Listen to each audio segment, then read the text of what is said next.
लानते लानते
लोग नहीं मैंने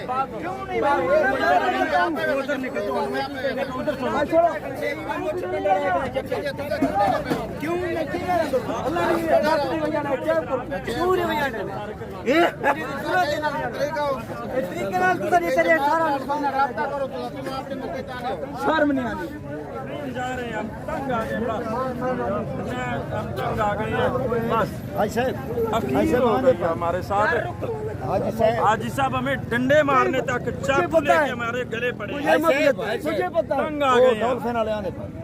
हम सुबह से आ रहे हैं, रात 10 बजे हम निकले हैं अपाकपतन से, सुबह 9 बजे पहुंचे, हमें डंडे मारने पर हमारे रास्ते रोके गए हैं।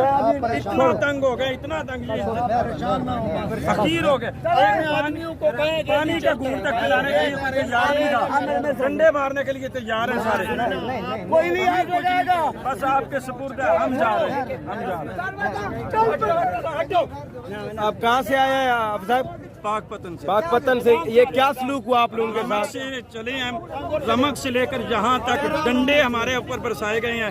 रास्ते में जगह जगह 400-500 बंदा जी हम हकदार हैं, हम हकदार हैं, हर बंदा हमारे पीछे है। आपने पुलिस को कोई कॉल की थी रास्ते में? भी हमारे पास आई थी, वो भी बेबस हो गई है। अच्छा, वो भी बेबस हो गई बेचारी।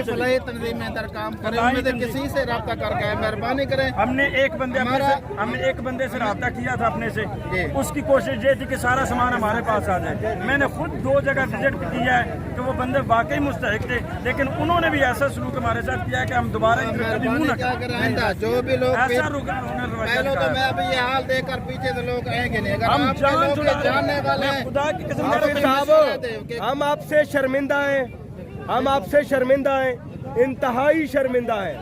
इन लोगों को शर्म नहीं आती, इन लोगों को शर्म नहीं आती। हमारी गाड़ी के आगे बाइक खड़ी करके डंडे निकाले गए हैं हमें मारने के लिए।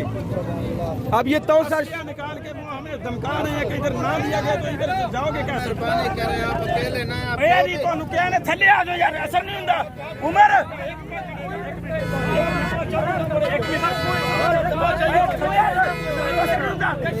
थले आ जाओ मैं ਤੁਹਾਨੂੰ ਸਮਝਾਏਗਾ ਥਲੇ ਆ ਜਾਓ यार वो तो मुसाफिर का ही नहीं पता होता इन्हें शर्म होता थले आ जाओ भाई वो बंदे मुसाफिर है गड़े चले तो से शहर में भी शर्म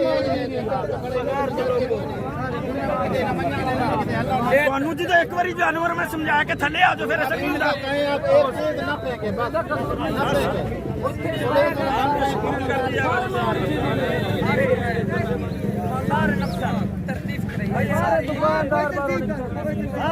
ਬਾਬਾ ਜੀ ਆ ਗਏ ਥੱਲੇ ਆ ਜਾਓ नहीं नहीं होनी चाहिए रोड तक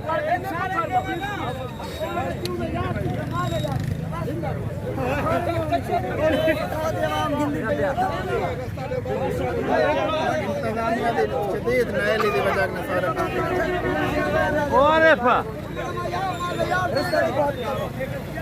रास्ता नहीं नहीं ज्यादा नहीं तो रोटी खाएंगे समय आपको जाना चाहिए हेलो गाड़ी ठीक हो गया नहीं हमने फ्री गाड़ी से जा रहे हैं